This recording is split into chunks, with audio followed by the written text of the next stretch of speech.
This is the MSG Sphere in Las Vegas, the biggest spherical building on Earth, and it costs more to build than the Las Vegas Raiders Allegiant Stadium. It's covered with the largest LED display ever built, and inside you'll find the highest resolution LED screen ever made. It also houses the most cutting-edge sound system in the world. So overall, pretty good. There's some seriously amazing engineering at play, like amazing sound quality in a sphere, which shouldn't be possible. So let's see if we can reveal all the secrets that make the Las Vegas Sphere and engineering marvel together. I'm Ricky, and this is Tuba Da Vinci. This video is sponsored by Anchor Solix. So what exactly is the Sphere? Well, it's a concert and entertainment venue that opened its doors to Las Vegas last September 2023. The Sphere was commissioned by Madison Square Garden Company in 2018. Oh, the irony. Madison Square Garden builds the world's biggest sphere. You can't make this up. It was designed by an architectural firm based in Kansas City, Missouri called Populous, which has designed over 1,300 stadiums in 34 countries, including the Minnesota Alliance Field. The Sphere is their largest project ever, and it is massive. It is 516 feet wide and 336 feet tall, making it about as wide as the Colosseum of Rome, but twice as tall. It's also 150 feet wider and almost 60 feet taller than the Vinci Arena in Sweden, making the Las Vegas Sphere the new largest spherical structure in the world. And it completely changes the Las Vegas skyline. At $2.3 billion, the MSG Sphere is the most expensive venue in Las Vegas history, and among the most expensive buildings anywhere in the world. The Sphere's engineering is mind-blowing. The structure itself was designed by engineering firm Savarud and Associates. It's a geodesic dome structure with almost no internal columns. It's made of concrete and steel ring beams, girders, and 32 trusses supporting a 13,000-ton steel roof, surrounded by a gridded steel exoskeleton. The structure is capped by a 170-ton steel compression ring. This ring is so heavy and had to be placed so high that they had to use a crane to assemble the world's fourth largest crawler crane, the massive DMAG CC 8800, to put it in place. The Sphere's most prominent features are its exterior spherical LED display called the Exosphere, which works as a giant programmable billboard screen. This unique display is what turns the Sphere into a real Las Vegas landmark, but it's also one of the building's most dangerous yet attractive features. Keep that in mind and we'll get back to it in a minute. The second is its interior dome-shaped, super high-resolution 16K LED display that is a combination of an IMAX theater and a planetarium with haptics and 4D effects like vibrating seats to accentuate performances along with the introduction of wind, smell, hot or cold, and more. And third, its cutting-edge, one-of-a-kind sound system. This will blow you away, and it's the most important reason I want to visit the Sphere in person and attend one of these shows like the U2 concert performance. Let's look more closely at the Exosphere. The Exosphere is the first thing that pops out when you see the Sphere for the first time. It's a spherical billboard designed and built by Sacco Technologies with a total of 1.2 million LEDs. The Exosphere has a surface area of 580,000 square feet, equivalent to 10 American football fields. This makes it the largest LED screen in the world by far, 64% larger than the previous record holder, the Burj Khalifa LED display, also built by the same company, SACO. Each pixel is made of an LED puck with 48 diodes that can display 256 million colors each. Up close, the only thing you'll see is a bunch of separately lit LED pucks, roughly 8 inches apart from each other. But as you get further away and the whole thing comes into view, it's simply mesmerizing. That makes for an amazing, fully programmable display that can be controlled by a single laptop computer. Great engineering is just so cool. And it reminds me of our sponsor this week, Anchor Solix, and this, the F2000 portable power station. With 2 kilowatt hours of energy storage and a max output of 2,400 watts, you can power almost anything and do it for hours. My favorite feature is its portability. It's so easy to take with you no matter where you're going with its unibody drop-proof design, pull-out handle, and rugged wheels. Be prepared for your next emergency or power outage. Plug in your internet modem, wireless router, and fridge, and you'll be comfortable for hours. And you can even charge it with solar panels on your next great outdoor adventure, or plug it in. Thanks to its HyperFlash technology, it'll charge from 0 to 80% in just 1 hour. And thanks to EV-grade lithium iron phosphate batteries, you can use it daily for over 10 years. It's sale season, and between flash sales, Black Friday, and more, you gotta check out the Anchor Solix F2000 using my links in the description to save big.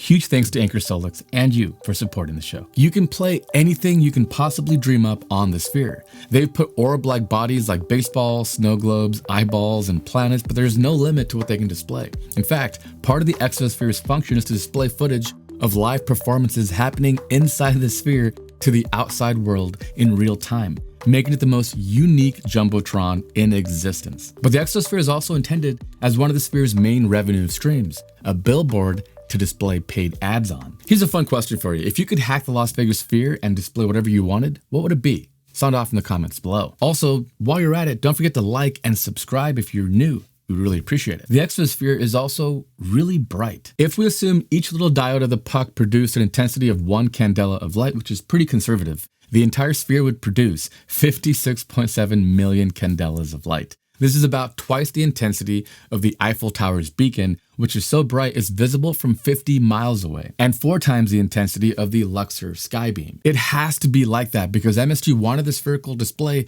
to be clearly visible even during the day. Imagine what it would be like staying at the Venetian next door without curtains. It'd be impossible to go to sleep, but it's Las Vegas, right? So now let's look at an even more amazing LED display, the inner screen, which is where the real fun begins. The inner screen is an ultra high definition 360-degree wraparound LED display dubbed the Sphere Immersive Media Experience, or SIME for short. It is a 250-foot tall, 400-foot wide, 160,000 square foot programmable LED screen that lines the interior of a second, smaller sphere nested within the Exosphere. To put that screen into perspective, a typical IMAX screen is usually about 72 feet by 53 feet. So the Sphere screen is almost 3 times wider and almost 5 times taller than an IMAX screen. The inner sphere can seat nearly 18,000 people and has no columns inside, giving everyone, almost, an uninterrupted view. It can display images and videos at a resolution of 16K at 120 frames per second for a total of 256 million pixels, making it the largest and highest resolution wraparound display anywhere on Earth. But here's the thing, the resolution by itself doesn't tell the whole story about how sharp we perceive an image. This is because different resolutions will look differently depending on the physical size of the display and how far away we are when watching it. I was really curious and wanted to find out if the record-breaking resolution meant better image quality inside the Sphere than in other venues like IMAX theaters or at home watching on an 8K TV. To figure this all out, let's put on our engineering hats for a quick minute and break down screen resolution and apparent resolution. There are 2 types of resolution we typically use that tell different stories. One is the pixel count, usually the number of horizontal pixels, like when you say 720p or 4K or 16K. In terms of total pixel count, the Sphere has almost 8 times better resolution than an 8K TV, which is the runner-up. But this doesn't necessarily mean the image will look better or crisper because it doesn't account for the image size or the distance to the screen. Just look at what happens when we expand a small image on your computer, and when you put your phone's camera directly on the screen, you'll notice that you can tell the pixels apart. I actually just tried this recently and I was blown away at how good phone cameras have gotten. The second type of resolution is pixel density, which tells us how close together or bundled the pixels are, as in pixels per inch or PPI. The Sphere's inner screen has a pixel density of just 3.33 pixels per inch, which is way lower than modern electronic displays.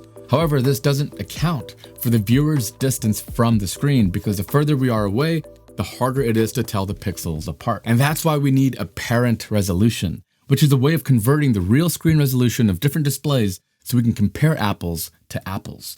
So we decided to compare apparent resolution of the Sphere screen and other popular electronic displays, like watching a video on an iPad-sized Retina screen from 1 foot away. And this is what we found. So if you're viewing an iPad from 12 inches away, that would be a pixel density of 264 pixels per inch. At 166 feet, which is how far you would be sitting from the Sphere's screen, you would have an apparent resolution of 553 pixels per inch, which is nearly twice that of the iPad. That means that the Las Vegas Sphere isn't just the largest screen of its kind. It also displays images and looks twice as crisp as some of the best electronic displays money can buy. Despite all of its glory, I would say the screen itself is half as impressive as the Sphere's sound system. Here's why. A sphere is probably the worst possible shape for sound engineering and acoustics. It has the lowest surface area of volume ratio of any shape, which means that the sound waves have less opportunity to be absorbed or diffused by the wall, which can make the sound loud and harsh. A spherical chamber has a high degree of symmetry, which means that the sound waves can travel in many different directions and bounce off the walls at various angles, and that can result in a lot of echoes and reverberations and confuse you from where the sound is coming from. Finally, a spherical inner space has a lot of modes of vibration, which are the natural frequencies at which the air inside the sphere can resonate. These modes can cause peaks and dips in the frequency response, which can make the sound uneven and unbalanced. But MSG wanted a spherical screen, and that's why they hired Holoplot to design the best and most advanced concert-grade audio system in the world. The Sphere has approximately 1,600 permanently installed and 300 mobile Holoplot X1 matrix array loudspeaker modules, which include a total of 167,000 individually amplified loudspeaker drivers. These drivers deliver sound to every seat in the house at a ratio of 8.4 speakers per person and are hidden behind the LED panels that cover the interior of the Sphere, creating a seamless and invisible sound system. How on earth did they do this, considering how bad spheres are for acoustics? First, science. The 167,000 speakers were hidden behind the screen. Holoplot had to work hand in hand with SACO to ensure that the LED display let all the sound through. They also had to ensure virtually every surface inside the theater would absorb or diffuse sound to avoid echoes. But the even cooler solution they found was to control the sound waves themselves from the source and steer them only to where they wanted them to go. By using sound beam formation and wave field synthesis technology, the Holoplot sound system gives each spectator a unique sound experience that's out of this world. They advertise it as headset quality sound without the headset. And that is amazing. The amount of calculation and engineering behind the sound beam formation is astonishing. Sound beam formation is a technique that uses controlled interference to shape sound waves. When two sound waves meet in a space, if their peaks and troughs coincide, we say they're in phase and they amplify. This is constructive interference. If they're out of phase and one's peak coincides with the wave's troughs of the other, they cancel each other out, leading to destructive interference. This is exactly how noise-canceling headphones work.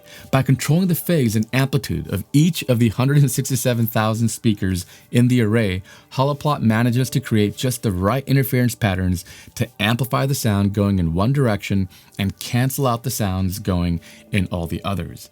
By doing so, Holoplot can create sound beams that have different shapes, sizes, and direction. These arrays are like laser pointers that shoot a beam of sound instead of light, but in only one direction, whereas a normal sound system would be more like a regular incandescent bulb, spreading out light in every direction and bouncing off the walls and stuff. You can guess what this means for a spherical entertainment venue. First, it means they can avoid any sound going toward the spherical walls.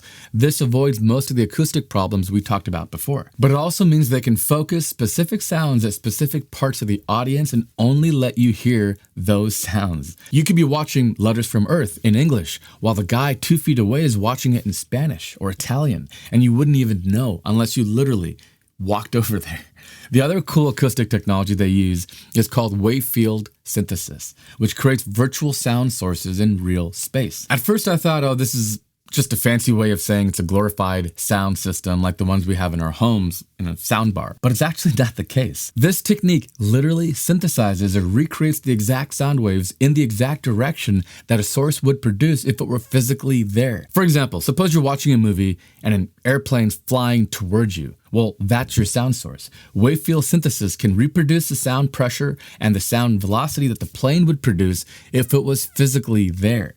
And if it's right in front of you, you hear it coming toward you. If you move your ear to the left, you'd hear it coming from the right, and so on. The difference with surround sound is that surround sound relies on the listener being at the right place or sweet spot, while wave field synthesis allows you to move around and hear the source from different perspectives. Again, as if you were really there. I honestly think that this is the most fascinating part of this story because of how complex the sound engineering behind it really is. It also makes it very challenging to record content for these venues. In fact, MSG Studio had to develop its own camera, the Big Sky, to record footage specifically designed for the Sphere. And there's a one-of-a-kind MSG Sphere studio in Burbank, California, which is a miniature version of the Sphere where artists can test their shows, optimize their sound systems, and see how it would look and feel. There's a second Sphere already in work for the UK, and several other countries are also trying to build their own. If this becomes a thing, it could be the dawn of a new niche in the entertainment industry. And as a side note, the first thing I actually thought when I saw the footage of the Sphere was how distracting this building must be for drivers. I mean, how could you possibly drive by this thing without staring at it? I thought this must be leading to way more accidents in Las Vegas since the beginning of October 2023, so we started digging. We found over 70,000 official records of car crashes and accidents in Las Vegas from 2015 to 2020. We filtered out all crashes related to drinking and drug use and only left distracted driving as the cause of accidents, and forecasted the number of accidents every month for 2023. We came up with a normal range of 497 to 1,107 monthly accidents caused by distracted driving in October 2023. If the number of accidents increases during October to more than 1,107, that could mean the Sphere is causing more accidents, though there could be other causes as well. As of making this video, the Las Vegas DOT hasn't published data on October, so we don't know for sure. But as soon as we do, we'll share the results with the community, so make sure to subscribe and join our Discord. And if you thought that was interesting, wait till you check out this video next.